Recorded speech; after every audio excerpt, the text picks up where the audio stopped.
то кадом андоза қонунӣ фаъолият кардани муҳоҷиронро ном ва насабе ки дар чорни списка ворид шудагиянд якташа аз ҳамҷа шаҳодатномаи таваллуд гирифтам. Салом тамошобинони барномаҳои Сорубон Сафаров.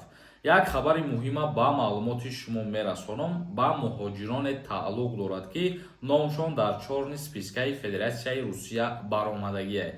дар ин бора аллакай як информатсияи нав шудагист. ҳатман дар видео лайк мондана фаромӯш накунед ва хотиррасонтон мекунем ки касое ки мехоҳед фаҳмед ки номи шумо ва фамилияи шумо дар ҳамин чорни спискаи Россия ҳаста ё ин ки не, барои ин чиза фаҳмидан номери WhatsApp-да метонед бинависен, проверка мекунанд паспорти шуморо. рӯйхати сиёҳи Федератсияи Русия аз 5 феврал феҳристи электронии муҳоҷирони ғайриқонунӣ фаъол мешавад. вазорати корҳои дохилии Русия шурӯъ аз 5 феврали соли ҷорӣ феҳристи электронии муҳоҷирони ғайриқонуниро нашр мекунад.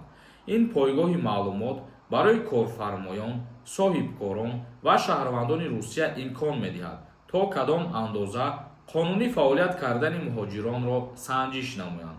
танҳо баъди тасдиқи ин маълумот корфармо ҳуқуқ дорад ки бо шаҳрванди хориҷӣ шартномаи меҳнатӣ бандад.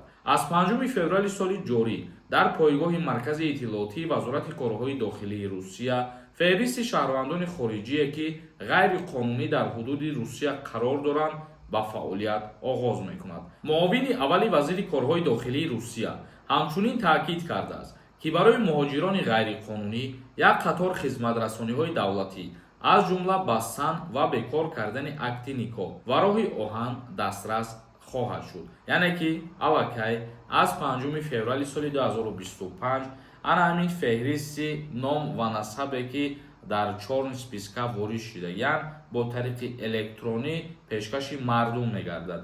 яъне ки ному фамилияи киҳо мебарояд дар 5 феврал нафарҳое ки будубоши худшона қонунӣ накарданд то ҳамин муҳлате ки додагишон буданд, ё нафарҳое ки граница нагзаштанд, ё нафарҳое ки документ накардану монданд ғайриқонунӣ дар Федератсияи Русия, боз ному насабшон аллакай официални 5 феврал пешкаш карда мешавад. акнун комментарияҳои шуморо мехонем ва ба саволҳо ҷавоб мегардонем.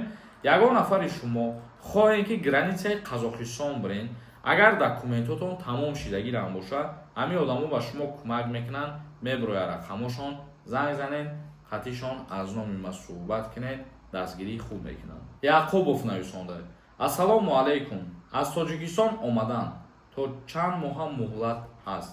муҳлат барои чӣ дар назар дорем? мисол барои гирифтани документҳо дар назар дошта бошем, барои патент. вақте ки аз Тоҷикистон ба Россия меравем, то як моҳа бояд ки ҳамин ҳуҷҷатҳо дастрас шидагӣ бошанд.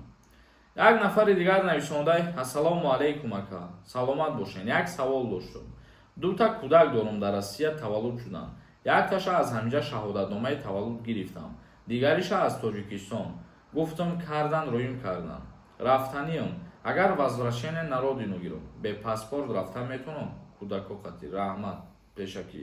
вақте ки возвращение на родину мегиред шумо, ҳамин ҳуҷҷат барои чизе дода мешавад ки мисол шумо документҳоятона гум мекунед ё паспорт надоред, бо ҳамин ҳуҷҷати возвращение на родину шумо ба ватан баргашта метавонед. лекин ба ин ҳуҷҷат омадантон минус дора. ба худша фаромӯш накунед ки автоматически запрет на уезд мешавед. як нафари дигар нависондаи: ассалому алайкум Сорубон, як савол дорам. дар вақти ба Тоҷикистон рафтан дар аэропорт патент мепурсанд. бисёр ҳолатҳое ҳастанд ки вақти шумо аз таможни контрол гузаштанӣ мешавед, аз рӯи мигратсиони карта нигоҳ карда ҳамон ҳуҷҷатҳои заруриро мепурсанд. баъзан вақт Шералиев нависондаи: ассалому алайкум акаи Сорубон, мара аз аэропорт гардонданд. ҳамин гардондагиҳо дохил мешавад дар ҳамин авф? ҳозир аниқ нестае ки дар авф киҳо дохил мешавад. яъне ин чиз авф ба имзо расидагӣ нест қонунуш, оли ҳеҷ чиз гуфта наметавонем. як нафари дигар нависондаи: ассалому алайкум акаи Сорубон, ман документома гум кардам, возвращение кардам, метавонам равам? мигратсионимда работа навистагӣ будам, 4 моҳши дар душанбеюм, регистратсия карда будам. возвращение хати омадан мо гуфтем ки бо ин ҳуҷҷат аллакай запрет на выезд мешавем шумо. даврон нависондаи: салом бародар, созен тинҷен, ҳамин трудовой дар база дани набошад, чӣ гап мешавад?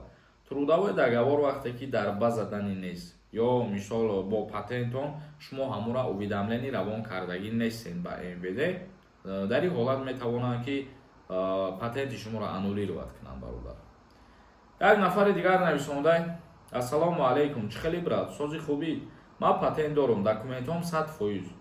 30 январи 2025 тамом мешавад патентам. ман 29 январ ватан равам, баъди 15 рӯз ё 20 рӯз биём, даромада метавонам ба Россия.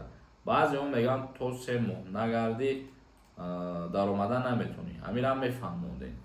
вақте ки ҳозир вазъияте ки шумо дидесен, баъзе одамое ҳастанд ки якумин бор дар ҳаётшон ба Россия рафтаистанд, лекин дар аэропорт мегардонашон, мегӯянд шумо запрет доред.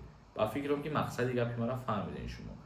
ба ҳамин хотир вақте ки аз Россия берун мебароем шумо, чӣ мигратсиони картаи госӣ дорем, чӣ работа дорем, 3 моҳ бесен хубтаре.